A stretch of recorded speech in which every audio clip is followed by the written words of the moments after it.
Hello, friends. My name is John Klein III, and welcome to Shadow and Flame of Magic, your premier podcast about Kitty Pryde Lockheed, the Dragon, and magic.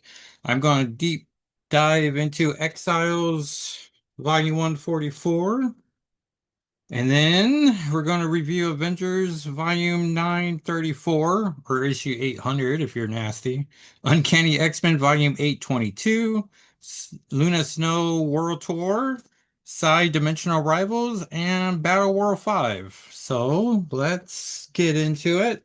I'm turning 44 in a couple weeks, and as is tradition, we review all my issues that match that number. So Exiles 44 is this week. And this came out May 2004. So we get a handy recap page. Let's see here. Oh yeah, this is brought to us by writer Chuck Austin, penciler Jim Carafore, inker Mark McKenna, colors Transparency Digital, letters Dave Sharp, cover artist is Mikuzi Sakaribara, assistant editors Corey Soremeyer and Stephanie Moore, editor Mike Martz, editor-in-chief Joe Quesada, publisher Dan Buckley. They have become unhinged from time. They are heroes from different realities who must travel together from one alternate reality to another, completing missions to repair broken links in the chain of time. They are the Exiles, and this is their fate. A Blink in Time Part 2 of 3. Our cast is Blink, Clarice Ferguson, Teleportation, who Cerebral just announced they're going to do a Jordan Block episode, Blink, which of course then I did my Travis Starnes reading list, and there's 9 Blink appearances I'm missing. One of them is from Exile, so I'm like, oh man. My Comics is like 30 or $63 if you want all 9 of these. And then, but with the code word, I got it down to 36, but I was like, wait until the episode comes out. Then, don't have $37 to just throw at comics whenever one has the inkling. They have an in-play episode coming up on Cerebro, who I forget who the host is, but there's 3 in-play comics I don't own. So I'm like, all right, well, that's manageable. We have Mimic from Calvin Rankin, mimics the powers of 5 mutants. Morph, shapeshifting. Nocturne, who we love. TJ Wagner, Hex, Bullets, and Possession. Sasquatch, Dr. Heather Hudson, Super Strength and Senses, and Magic, Ileana Rasputin, Teleportation, and Magic Sword. They are the Exiles, a team of mutants culled together from different realities, fighting their way back home by repairing the broken links in the chain of time. In each new reality the Exiles visit, they must successfully complete a mission before progressing, always hoping to return to their respective home dimensions. Like Quantum Leap, but with X-Men characters from alternate universes, which is all I need for a pitch to make me watch or read something. Their only guide is a bracelet talisman known as the Talus, given to them by their missionary mysterious benefactor, the Time Broker. The Talus provides the exiles with information through sometimes oblique as to what they must rectify in order to fulfill their mission. Still recoiling from the shock of their teammate Sunfire's death at the hands of the blood-infected Mimic, the exiles has sent to a new reality with a new mission. But this is no normal assignment. The Time Broker has brought together both the Exiles and the Weapon X team, essentially their evil leapers, on to one world with one objective: kill or be killed. Only 6 can survive. Only 6 continue to be their next mission and eventually return home. Such a good premise. So the issue opens up with Hyperion leading his Weapon X. He has a Spider-Man on his team. He has a Sue Richards. I think that's the people. Oh, and a Black Widow. And so they're just slaying as many people as they can because they usually just kill everybody whenever they go on a mission. And then we catch up to our Exiles team. And you can follow along on my TikTok and YouTube channel, JackalsIII, as I show you all the pages. And then on the Sunday episodes, I'm going to just post literally just a short of just no commentary, just the images. So look forward to that. And so the issue opens up Mick saying, I don't care what's going on. I won't do what the Talus says. I'm done killing, which Magic in a very fun reaction goes, you're about a day late on that, aren't you, Calvin? And Blink's like, stop it. Because this Magic is very feisty. And Morph had a big crush on Sunfire, even though she was a lesbian, he still was attracted to her. And so, plus, dear friend of his, and he does not appreciate that Mimic killed her. Scooby-Doo 2 was coming out, which we were just ranking the Scooby-Doo gang.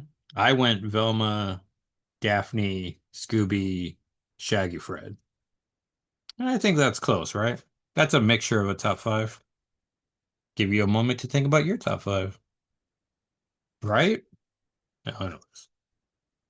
So everyone's commenting about how they really don't want to do what the Talos is telling them. There's an ad here for Jello cookies with the Jello, but I don't know. Oh, they're putting sticks, which and this was in 2004, so they were really trying to make extreme work. I don't remember eating these.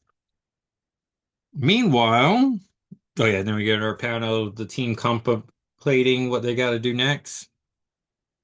So Hyperion's giving his Spider-Man grief. And I really love this page where it's Morph and Magic talking. And I really like the lettering choice of making the words look very faded because they're whispering. And Aeolian is like, so we saved the people trapped in the city from execution, and then what? Eventually we have to do what the Taoist says, right, Morph? Or we don't get to go home, right?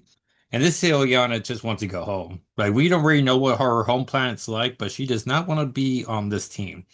And the point of Exiles is that they take you from your home dimension right when you get would have been killed. So essentially, you're done on that home world, but then you get a second chance. So that's ideally very nice. We could take out Mimic and Gambit and then Ilyana, are you listening to yourself? I know you want to get home, but we're not killing anyone, not friends, not enemies. But I would have thought you would want Mimic dead after what happened to Sunfire. We don't even know Gambit. I would say kill them all, but you seem attached to. That's enough. Just stick to the plan, all right? We'll save the people. Nocturne will possess Hyperion, and then we'll figure a way out of this reality. We're heroes, Ilyana. No killing. And it's just like, oof. And so everyone's still trying to scheme and assure Isha we're gonna just be fine. Ileana says, excuse me, you two, Morph, I'm sorry, I don't want you angry at me. I just think we have to do what the Tower says. I know, Ileana. I know you want to go home. We all do. Just trust me on this.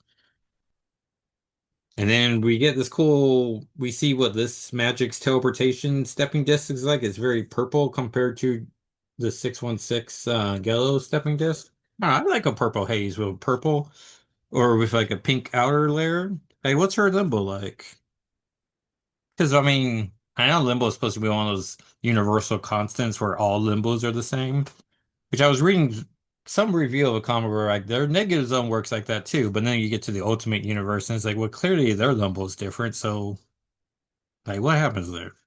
And we're in Times Square. We see they've been killing everyone. Oh yeah, I'm just noticing this in the comic itself, and there's some that Earth's dead heroes is Hawkeye, Invisible Woman with a 5 on her chest, Thor, Captain America, Cyclops, Thing, and then they got Hulk and Black Widow swung up. Sue Richards is very pleased with Hyperion's success. And then we catch up to our team of three, Magic, Heather Hudson, the best Heather Hudson, and a Nocturne. And they are just trying to figure out the best approach. And then Magic figuring out, and it's not a bad plan on her part. Like, you don't know two of your teammates, just kill them. Like, if you need a motivation, one guy killed your former teammate and then you kill another, like six has to live. And she says, we have to do what the Taoist says. And they're like, we're not doing this again. And then Magic literally hits Dr. Hudson with the Soul Sword, which sometimes only hurts mystical people and sometimes hurts real people, and does draw blood, so it's definitely a weapon. Heather's down, but not dead, which I was like, all right, Ileana. And I will be one. And Nocturne's like, are you insane?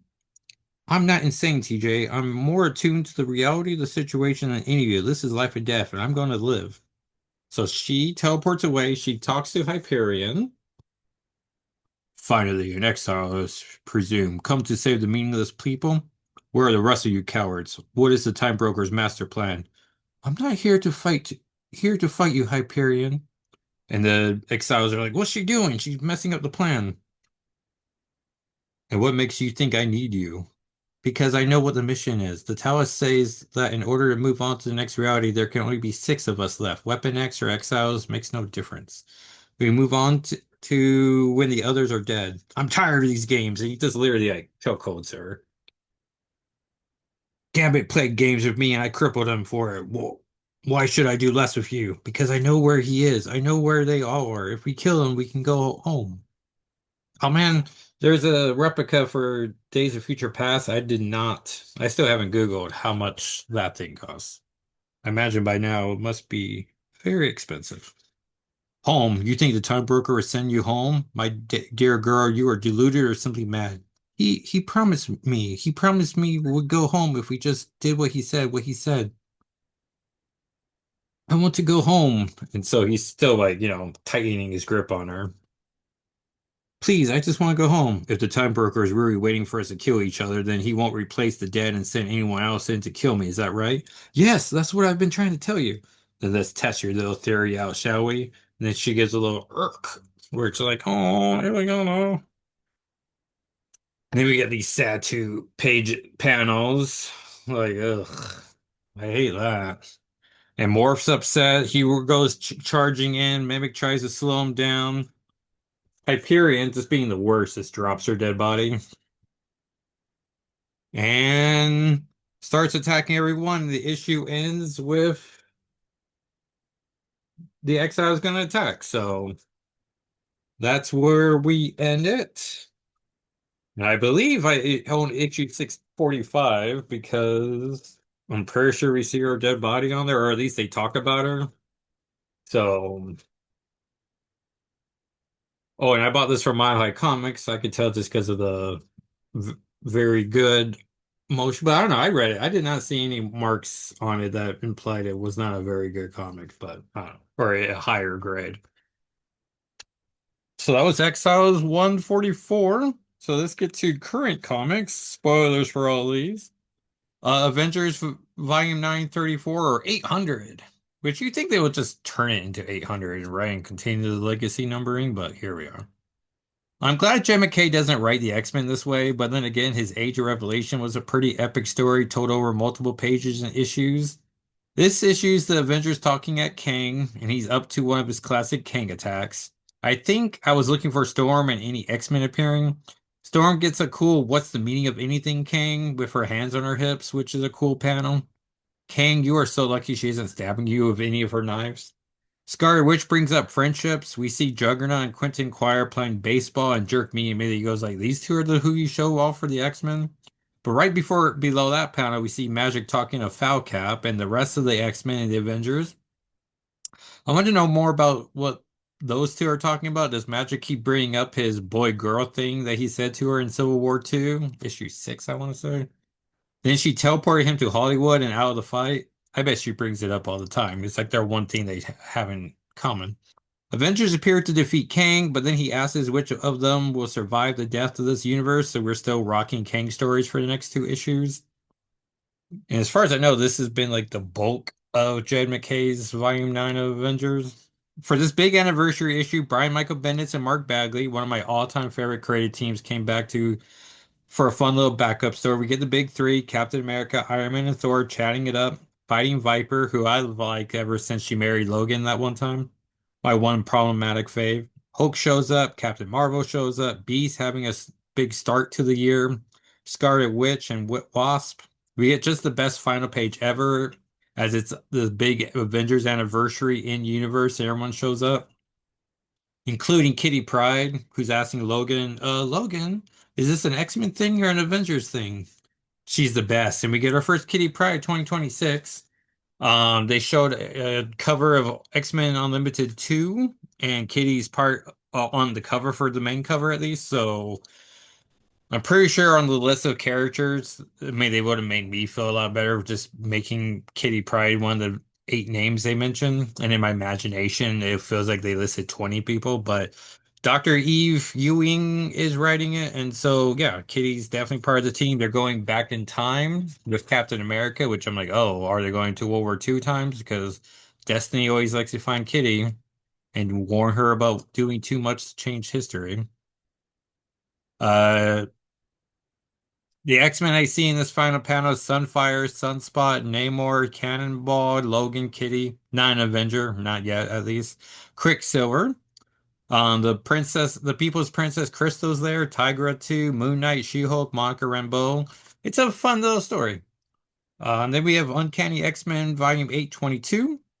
We're back. Issue opens with Mackenzie and Kurt, who I really like together. In a lot of relationships, that first kiss is something to really anticipate. But imagine waiting to be bamfed and four times. She wasn't ready for that. Kurt wasn't ready for his surprise party. I had to remember this issue come November 11, Kurt and Dave Cochran's birthday. That splash page is perfect for that post. I like all the love Kurt gets this issue. Logan notices someone at the door. It is Mutina, who wants to join the X-Men. Logan isn't having it and they fight. He thinks she's all talk, that she hasn't killed anyone, but even if that's true, she's getting closer and closer to finally killing. She's definitely cut some fools as she gets two clean cuts on Logan. Does she have a Nightcrawler-like shadow power? She keeps fading into the darkness. Was she born in the darkness, molded by it? Or was she merely adopting the dark? Do the shadows belong to her? Bettina has done her homework on the Uncanny X-Men as Logan's confronting her. Nearly the full cast of the X-Pets comes out. Ember, the dog-shaped Sentinel, all of Gambit's cats. Bettina tries to feed the good boy Ember, but he doesn't want her food. The cats literally eat up the cat food she brought for them. Bettina discloses information about the Outlier. She implies Calicchio burned her family home down, but I feel like that was already heavily implied before. Ransom threw four kidnappers out a window, which we also knew. Jitter hurt a girl so badly she can barely walk. I feel like this may have been a bully, which you shouldn't beat a bully until they can't walk, but you have to stand up to bullies. Or tell someone at your school, as there should be a zero tolerance for that. Or she hurt someone who shouldn't have been hurt, and then that's the story there. Where there is a story is Death Dream. He apparently has a brother, and the story is awful. We do know that he almost on the verge of tears whenever Ransom calls him out, calls him brother. So there's a story there I want to be told. And what was in her box? A cupcake or thumbs? It was a cupcake. So I'm liking Matina until I don't. Logan goes inside and we see that she has a knife up to Mackenzie's throat. Poor Mackenzie's in tears. Kurt talks Medina into a duel. Bettina gets a cut on Kurt. He tells her she's never been an X-Man, but there's a past, which is odd. So I guess she could be an X-Man. I just like that we're back. Like we're Age of Revelations behind us, and we're just in proper X-Men comics. Luna Snow World Tour. They got me with the Magic being on the cover. Magic does not appear in this comic, but is a cool cover. Luna Snow is about to be put on a concert for the nice folks of Seoul, Korea. Some of the audience haven't forgotten her time on Doom's division, but they were more upset she turned on Doom to side with Sunfire. She didn't know he was a bad guy, but Sunspot rightfully points out much later in comic that the name should have been a clue. The record label is done with her immediately and hires Vibe, who isn't as talented, but the manager has a particular set of skills to get her over. Let's get this out of the way now. The manager is secretly Star Fox, who is the absolute worst. Should be a warning that he is in the comics, so this is that warning. There was also parts where I kept thinking, so we're doing the Dazzler downslope part of her career for Luna Snow, where she has to be build herself back up, or at least back in some people's good graces. Shame she can't just be loved, and we can't get a fun one shot of her being a huge success with personal drawbacks or something. People do like an underdog. I just would have liked to see a woman succeed. Tokyo, 1 month later, some guy's harassing her, and she asks if his mom cuts his hair, and he admits he does, and Luna softens. I just like that moment. Did you know that they released the five K-pop songs for Luna Snow? That's fun. She's had two different singers to portray her. Hai Young So and Krista Youngs. The songs seem good. I haven't bought any of them. Sunfire shows up to help Luna Snow. They go to Vibe's concert. Her song has the ability, something to it that people can tell isn't good, but it's very catchy. Wave is part of Vibe's security detail. I don't know Wave that well, besides people like her in Marvel Snap. Wave has special earplugs so she can hear, just not the music. We get the Star Fox reveal. Like, ugh. I imagine Thanos rather him not name drop him in his name reveal. The Titan of Desire. Like, ugh, double ugh. I just hate emotion manipulators in comics and in life. They're gross, especially when they lean into the grossness. Rick Jones shows up. Luna Snow calls him the greatest superhero musician of his generation. He correctly corrects her that Dazzler has that title, so I like that. It's a good comic. I just wanted more from it, but it isn't an X-Men comic featuring Luna Snow. This is her one shot. So we got Sunfire, and that's X content with Dazzler references. Like that should be enough. Side dimensional rivals. I love Peach Momoko. I haven't had been keeping up with Psy as I didn't have a way to play Marvel Rivals, so I was being butthurt about anything connected to the game. I can play Marvel Rivals now, and so I'm hoping to get for all the opportunities now. Lockheed is on the main screen, and then there's a comic book in the game that you can earn pages of, and I unlocked the Lockheed or the Jeff the Landshark page that has Lockheed, or him holding a Lockheed toy, so that's fun. Um, but as far as I could tell, that's the only new content in the game that references Lockheed or Kitty. So just gotta keep up on it. Um, I like seeing B saying Galactico, who must be a play on Galactica, the daughter of Galactus. I like the editorial page in the back stating that this is a five-issue series. It is an anthology. It's one complete story, just told in an artistic Robin sort of way, which is fun. I would have liked that page of explanation closer to the front. I also like Sakai, the legend, the Usagi Chojimbo creator himself, legend, doing a few pages. For these alternate takes, I'm mostly looking for characters I recognize. I got that with Beast and a fun story to escape to, which I got full-heartedly. I can't wait to read the rest of the series, and I should check out Demon Days, but I know there's no references to Kitty, Lockheed, or Magic, but I should just read it because it's Peach Momoko unfiltered, doing what she wants to do freely. We have Battleworld 5. You can't make people love you by mobilizing them or traumatizing them or manipulating them. Like, thanks, Wasp. I wasn't thrilled with this issue until the final page got me back in. Issue opens with Jan talking to Korvac. He's in love with Karina, but he's worried she won't love him back because of all the horrible things he's done. So he's tempted to just rewrite history and erase her memory of the old timeline. And we get Jan's helpful quote above. Korvac kills or races Jan, which upsets Pym, naturally. Bucky and Britannius Rex, who isn't used nearly enough, neither is Days of Future Past Storm, but more on that later, show up to help Days of Future Past Storm and others. Too late to do anything really. Pym and Korvac yell at each other. Hank has the brilliant idea to force Carol to trauma dump on Korvac. She doesn't love the idea, why would she? But Art agrees to do it. We do get an awesome page of her history, including the Brood Saga, which she turns into binary. We also get Rogue stealing her powers, and of course, like, ugh, the Marcus of it all. But the Brood Saga is pretty cool. Korvac recognizes how cool Carol is and brings Jan back, and we're all good now. With a few pages left, I start thinking this was a big waste of time, and but a decent enough story, but underwhelming and does kill my buzz for the 29.9 The Ends mini. Then everyone set back to their respective realities, except Days of Future Past Storm's about to commit to her and the X-Men's end, and we learned Earth 811 is, well, at least this version, is now Earth 813. Korvac's going to help sort this timeline out. That's pretty cool. Cape Pride is not seen or mentioned, so this isn't needed for the collection.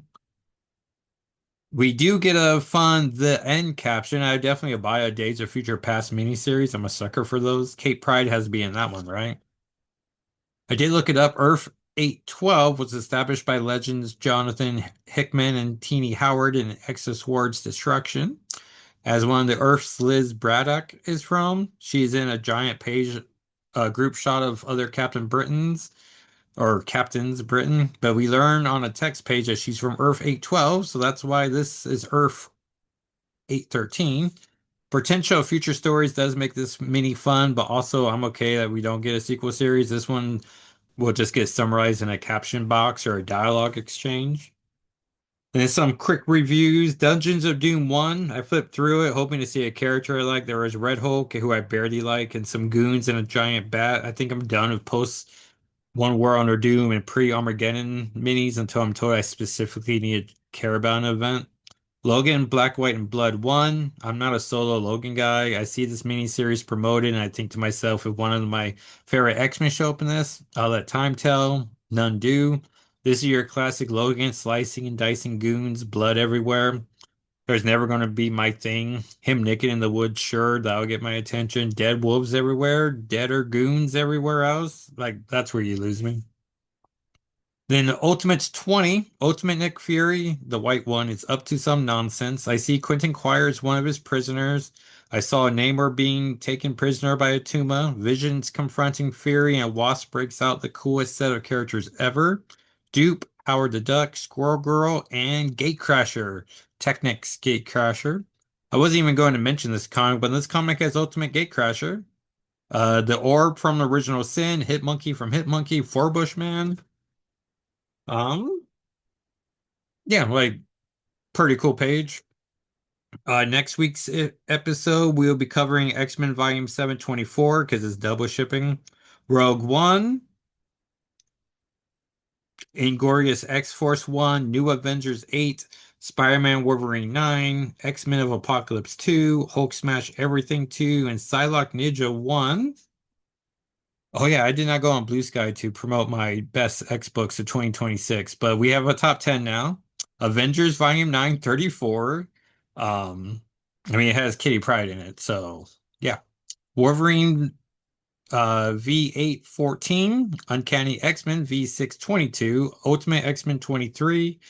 Number 5 is Side Dimensional Rivals, 6 Marvel Rivals, The Cities of Heaven, 7 Ultimate Wolverine 13, 8 X-Men issue 23 Luna Snow World Tour, number 10 Battleworld 5. So that is the top 10 so far. And it will just update, I'm sure, with every week. Um, so that was episode 212 of Shout Out Playing Magic. Thank you so much for watching or listening. You can follow me on socials at JackalsIII, YouTube, TikTok, Blue Sky. I'm gonna be posting on the podcast's Instagram at S&FwM, and spelt out on Blue Sky and Instagram. I'm trying to do X-Men reviews again on the website, shadowandplayingofmagic.com, and the second home of the internet. And so you can follow those reviews. Appreciate people writing. I haven't done it in a while, so hopefully get people's attention again. And I will talk to you next time, everyone. Thank you. Bye.